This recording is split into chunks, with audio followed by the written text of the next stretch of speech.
ये कहानी एक 15 साल की लड़की जैन के ऊपर आधारित है, जिसे 32 साल के एक चाइनीज अंकल से प्यार हो जाता है। उसके बाद ये लोग खाते पीते बस दिन रात गपागप करते रहते हैं और इनके लाइफ में क्या क्या होता है ये इस कहानी के आगे में हम देखेंगे। तो आज हम जिस मूवी को एक्सप्लेन करने जा रहे हैं उस मूवी का नाम है द लवर, जो 1992 में रिलीज हुई थी। अब कहानी की शुरुआत में हम एक बूढ़ी औरत को देखते हैं जो हमें लिख कर कुछ बताने की कोशिश कर रही होती है, और इसके बाद कहानी फ्लैशबैक में चली जाती है जहाँ पर हम एक 15 साल की लड़की जैन को देखते हैं जो कि स्कूल में पढ़ने वाली एक लड़की होती है, और वो अपने घर में अपने 2 भाई और अपनी माँ के साथ में रहती है। और यहाँ पर जैन की माँ एक टीचर होती है, लेकिन वहीं जैन के बड़े भाई का बिहेवियर जैन को बिल्कुल भी पसंद नहीं होता है, क्योंकि वो हमेशा एटीट्यूड में बात किया करता था और वो अपनी छोटी बहन जैन को हमेशा परेशान किया करता था। तो ये सारी बातें जैन अपनी माँ को बताती है, लेकिन उसकी माँ उसके बड़े भाई को कुछ नहीं कहती है। और यहाँ पर जैन अपनी स्कूल की छुट्टी की वजह से अपने घर में आई हुई थी। अब स्कूल की छुट्टी खत्म होने के बाद ये लोग वहाँ पर वापस जाने लगते हैं,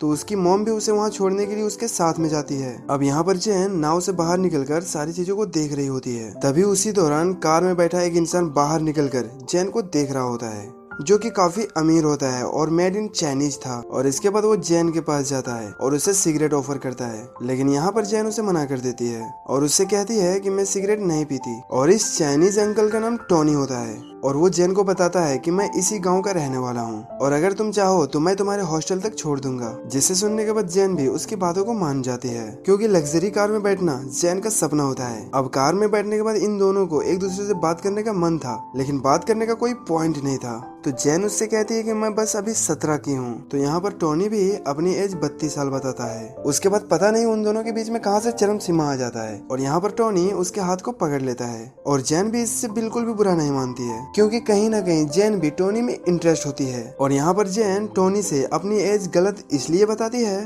ताकि टोनी उसके करीब आ सके। और इसके बाद टोनी जैन को उसके हॉस्टल तक छोड़ देता है और वो वहाँ से निकल जाता है। अब जैन की लाइफ में पहली बार कोई आया होता है, इसीलिए वो काफी खुश थी और वो एक्साइटमेंट के चक्कर में वो सारी बातें अपने फ्रेंड्स को बताने लगती है। अब अगली सुबह जैन जब अपने घर से स्कूल जा रही होती है, तभी उसे स्कूल के बाहर टोनी की कार नजर आती है, जिसके बाद जैन टोनी का इशारा समझ जाती है और वहाँ पर उसे किस करके वहाँ से चली जाती है। और अब यहाँ से टोनी के प्यार के बुलबुले फूटने लगते हैं, क्योंकि यहाँ पर टोनी के लिए एक बात क्लियर हो जाती है कि अब जैन भी उससे प्यार करने लगी है। अब शाम को जैन की स्कूल की छुट्टी होने के बाद जैन टोनी को ढूंढने लगती है, लेकिन टोनी वहाँ पर नहीं होता है। अब अगले दिन जैन स्कूल की छुट्टी होने के बाद वो अपने फ्रेंड्स के साथ डांस प्रैक्टिस करने लगती है, तभी उसे बाहर में टोनी की कार दिखती है। अब वो उसकी कार में बैठकर वहाँ से निकल जाती है और उसके बाद टोनी उसे जन्नत का सैर करवाने के लिए एक प्राइवेट रूम में लेकर जाता है, और वो जैन से कहता है कि ये तुम्हारे जैसे पढ़ने वाले बच्चों के लिए एक लॉज है। पर वहाँ की चीजों को देखने के बाद जैन समझ जाती है कि ये गपागप करने वाली रूम है जहाँ पर केवल आवाजें निकलती है।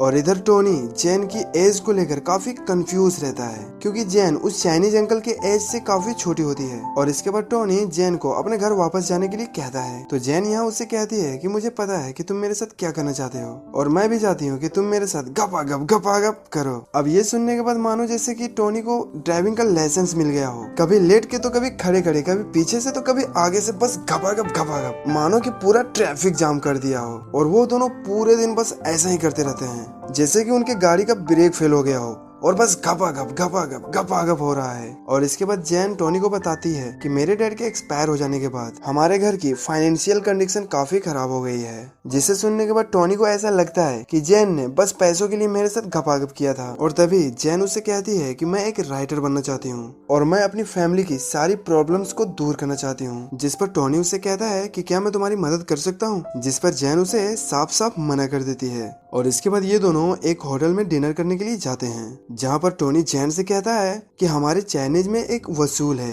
कि हमारी शादी जब भी होगी तो एक चाइनीज लड़की से ही होगी, इसीलिए मैं तुमसे शादी नहीं कर सकता। जिस पर जैन अपने आप को साहस देते हुए कहती है कि मैं भी तुमसे शादी नहीं कर सकती, और ये एक बहुत ही सुनहरा पल है जिससे मैं तुम्हारे साथ जी रही हूँ। लेकिन रात को सोते समय जैन काफी ज्यादा रोने लगती है, क्योंकि जैन को टोनी से सच्चा वाला प्यार हो गया होता है। लेकिन अब जैन अपनी प्यार को टोनी को नहीं बता सकती थी। अब अगले अगले दिन से जैन स्कूल जाने के बहाने टोनी के साथ पूरा दिन बस घपाघप करती थी। अब एक दिन जैन की मॉम टोनी के कार से उसे आते हुए देख लेती है। अब घर पहुंचने के बाद जैन को उसे एक लेटर दिखाती है जो कि जैन की स्कूल कंप्लेन होती है, क्योंकि वो काफी दिनों से स्कूल नहीं जा रही होती है। इसीलिए उस लेटर में यही लिखा था कि जैन काफी दिनों से स्कूल नहीं आ रही है। जिसके बाद जैन की मॉम उससे काफी ज्यादा गुस्सा हो जाती है और वो जैन से पूछती है कि आखिर तुम इतने दिनों से कहाँ थी। जिस पर वो अपने मॉम से कहती है कि मेरा एक दोस्त है और वो एक बहुत ही ज्यादा अमीर व्यक्ति है, जिसे सुनने के बाद उसके घर वाले भी उसे कुछ नहीं कहते। अब यहाँ पर हमें पता चलता है कि जैन के घर वाले काफी लालची हैं। अब अगले दिन जैन अपनी फैमिलीज को मिलाने के लिए टोनी के पास ले जाती है,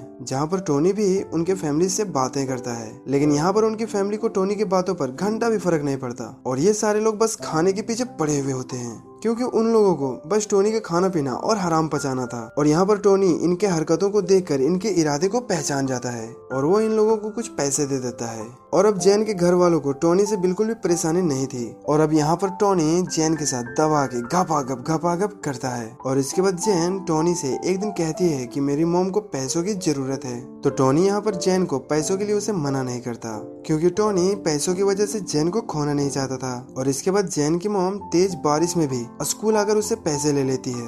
और अब यहाँ पर जैन की क्लास की सारी लड़कियां उससे दूर रहने लगी थी, क्योंकि यहाँ पर सारे लोगों को पता चल चुका था कि जैन कैसी लड़की है। लेकिन जैन को इस सब बातों से बिल्कुल भी फर्क नहीं पड़ता था। और इसके बाद जैन टोनी से कहती है कि मुझे इससे आगे की पढ़ाई के लिए फ्रांस जाना होगा। जिसके बाद टोनी अपने माँ का दिया हुआ डायमंड रिंग उसे दे देता है, ताकि वो रिंग के बहाने वो टोनी को याद रख सके। और इसके बाद टोनी अपने फादर के पास जाकर जैन के बारे में सारी बातें उसे बता देता है और कहता है कि मैं उससे बहुत प्यार करता हूँ और मुझे उसी से शादी भी करनी है। लेकिन यहाँ पर उसके फादर साफ साफ मना कर देते हैं। जिसके बाद टोनी अपने फादर की ये सारी बातें जैन को बताता है और उससे कहता है कि हम दोनों भाग कर शादी करेंगे। लेकिन यहाँ पर जैन उसे साफ साफ मना कर देती है, क्योंकि जैन को ऐसा लगता था कि अगर हम लोग भाग के शादी करेंगे तो उसके डैड उसे जायदाद से बेदखल कर देंगे। अब जैन के वापस अपने घर आने के बाद उसकी मॉम उसके हाथ में वो डायमंड रिंग देखती है और उससे कहती है कि एक कलमोही तू ये रिंग कहाँ से लाई, और तभी वो उससे वो डायमंड रिंग ले लेती है। अब अगले दिन जैन के अकड़ू भाई कहीं बाहर जा रहा था, जिसे देखकर ये दोनों भाई बहन काफी खुश होते हैं, क्योंकि इसका बड़ा भाई बहुत ही ज्यादा कमीना होता है जो इन लोगों को काफी परेशान किया करता था। और इसके बाद जैन टोनी से मिलने के लिए जाती है, जो कि काफी परेशान था, क्योंकि कुछ दिनों के बाद उसकी शादी होने वाली थी। जिस पर जैन उससे कहती है कि जब तक तुम्हारी शादी नहीं होती तब तक मैं तुमसे मिलती रहूंगी और तब तक तुम मेरे साथ जितना चाहो घपाघप कर सकते हो।